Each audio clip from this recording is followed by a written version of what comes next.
বন্ধুরা, রাজ্য সরকার একটি যুগান্তকারী সিদ্ধান্ত নিয়েছে, যেখানে বিবাহিত কন্যাও পাবেন গ্র্যাচুইটি। এই ধরনের একটি খবর আনন্দবাজার, বর্তমান সহ সমস্ত পত্রিকায় প্রকাশ করা হয়েছে। আমি একটু আপনাদের সাথে শেয়ার করছি।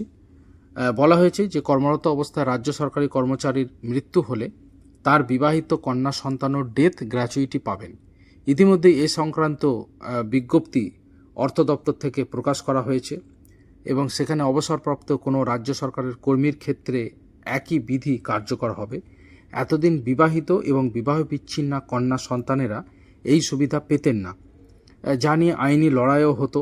নবান্ন জানিয়েছে, সংবিধানের ৩০৯ নম্বর ধারা অনুযায়ী ওয়েস্ট বেঙ্গল সার্ভিসেস ডেথ কাম রিটায়ারমেন্ট বেনিফিট আইনের সংশ্লিষ্ট উপধারা সংশোধন করা হয়েছে। মৃত পুরুষ সরকারি কর্মীর স্ত্রী, মহিলা সরকারি কর্মীর স্বামী, পুত্র সন্তান, অবিবাহিতা বিধবা এবং বিবাহ বিচ্ছিন্না কন্যা, 18 বছরের কম বয়সের যদি ভাই হয়, অবিবাহিতা বা বিধবা বোন, প্রয়াত কর্মীর মা বাবা, পুরো সেগ্রিগেট করে দেওয়া হয়েছে। তারা কিন্তু এই বিধিতে পরিবার হিসাবে ধরা হবে, অর্থাৎ তারা কিন্তু এই সুবিধা পাবেন। অন্যদিকে সংবাদ প্রতিদিন পেপারেও এই খবরটা অত্যন্ত গুরুত্ব দিয়ে ছাপা হয়েছে। আপনারা দেখতেই পাচ্ছেন স্ক্রিনে এখন এই অর্ডারের কপি। সংবাদ প্রতিদিন পেপারে লেখা হয়েছে, এবার থেকে কর্মরত অবস্থায় বা অবসরের পর কোনো রাজ্য সরকারি কর্মচারীর মৃত্যু হলে তার বিবাহিত কন্যা সন্তানরাও ডেথ গ্র্যাচুইটি পাওয়ার জন্য বিবেচিত হবেন। এতদিন পর্যন্ত এই সুবিধা পাওয়ার ক্ষেত্রে সরকারি বিধিতে পরিবারের সংজ্ঞায় বিবাহিত এবং বিবাহ বিচ্ছিন্না কন্যা সন্তানরা যুক্ত ছিলেন না। ফলে অনেক ক্ষেত্রেই বিষয়টি নিয়ে আইনি টানাপোড়েন শুরু হতো। এবার সেই আইনি জটিলতাও দ্রুত মিটে যাবে বলেই মনে করছে প্রশাসনিক মহল। সোমবার অর্থ দপ্তরের পেনশন ব্রাঞ্চ বিজ্ঞপ্তি দিয়ে জানিয়েছে, সরকারি কর্মচারীদের ডেথ গ্র্যাচুইটি বা মৃত্যুজনিত আর্থিক সুবিধার নিয়মে একটি অত্যন্ত গুরুত্বপূর্ণ পরিবর্তন করা হয়েছে। সরকারি ওই নির্দেশিকায় স্পষ্টভাবে জানানো হয়েছে, সংবিধানের ৩০৯ নম্বর অনুচ্ছেদের ক্ষমতা বলে রাজ্যপাল ওয়েস্ট বেঙ্গল সার্ভিসেস ডেথ কাম রিটায়ারমেন্ট বেনিফিট রুলস 1971-এর 7 নম্বর নিয়মের নির্দিষ্ট উপধারায় সংশোধন করেছেন। এই সংশোধনের মূল লক্ষ্য হল ডেথ গ্র্যাচুইটির ক্ষেত্রে প্রাপক হিসাবে পরিবারের সংজ্ঞাকে আরও প্রসারিত ও যুগোপযোগী করা। বিজ্ঞপ্তি অনুযায়ী ডেথ গ্র্যাচুইটি পাওয়ার ক্ষেত্রে পরিবারের সংজ্ঞায় এখন থেকে বিবাহিত কন্যাদের অন্তর্ভুক্ত করা হয়েছে।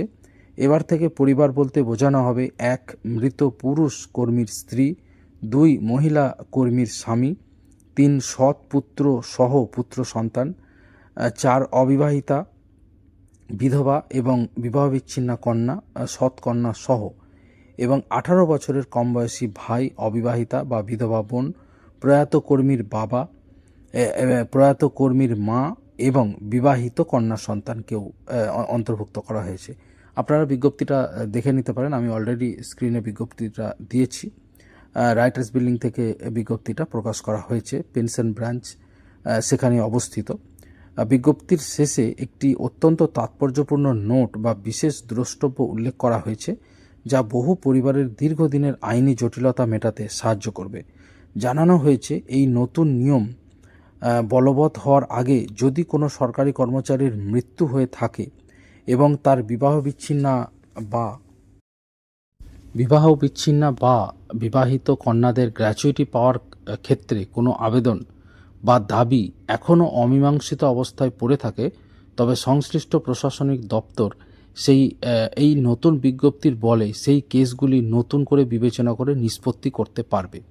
অর্থাৎ বুঝতেই পারছেন, যারা এতদিন ধরে এই সমস্ত বলা যায় লাল ফিতের ফাঁসে আটকে রয়েছে, ফাইলে আটকে রয়েছে, অমীমাংসিত অবস্থায় রয়েছে যে সমস্ত কেসগুলি, তারা এই যে নতুন বিজ্ঞপ্তি প্রকাশ হলো, সেই বিজ্ঞপ্তি অনুযায়ী কেসগুলি কিন্তু তারা নিষ্পত্তি করতে পারবে। অর্থাৎ সংশ্লিষ্ট দপ্তরের পক্ষেও ফিনান্সের অর্ডার সবসময় গুরুত্বপূর্ণ। বন্ধুরা, ফিনান্সের অর্ডার থাকলে প্রত্যেকটা দপ্তরেরই বিভিন্ন অর্ডার জারি করতে সুবিধা হয়। তো এইটা কিন্তু ডাইরেক্ট ওখানে নোট হিসাবে উল্লেখ করে দেওয়া হয়েছে নিচের দিকে। নির্দেশিকাটি অবিলম্বে কার্যকর করার জন্য রাজ্যের সমস্ত সংশ্লিষ্ট প্রশাসনিক দপ্তরকে ইতিমধ্যেই জানিয়ে দেওয়া হয়েছে বলে নবান্ন সূত্রের খবর। রাজ্য সরকারের এই সিদ্ধান্তকে স্বাগত জানিয়েছেন সরকারি কর্মচারী ফেডারেশন, এবং ফেডারেশন জানিয়েছে যে রাজ্য সরকারের এই সহানুভূতিশীল সিদ্ধান্তের জন্য মৃত রাজ্য সরকারি কর্মচারীদের বিবাহিত ও বিবাহবিচ্ছিন্ন কন্যারা উপকৃত হবেন, তো দৃশ্যতই তারা অত্যন্ত খুশি। অন্যদিকে রাজ্য সরকারের সমস্ত চাকরি বাকরির খবর সংক্রান্ত সমস্ত নিউজ বা অন্যান্য ভ্যাকেন্সি সংক্রান্ত নিউজ, কেন্দ্রীয় সরকারি কোনো চাকরির নিউজ, যে কোনো চাকরি সংক্রান্ত খবরের জন্য এই চ্যানেলটা সাবস্ক্রাইব করে নিন।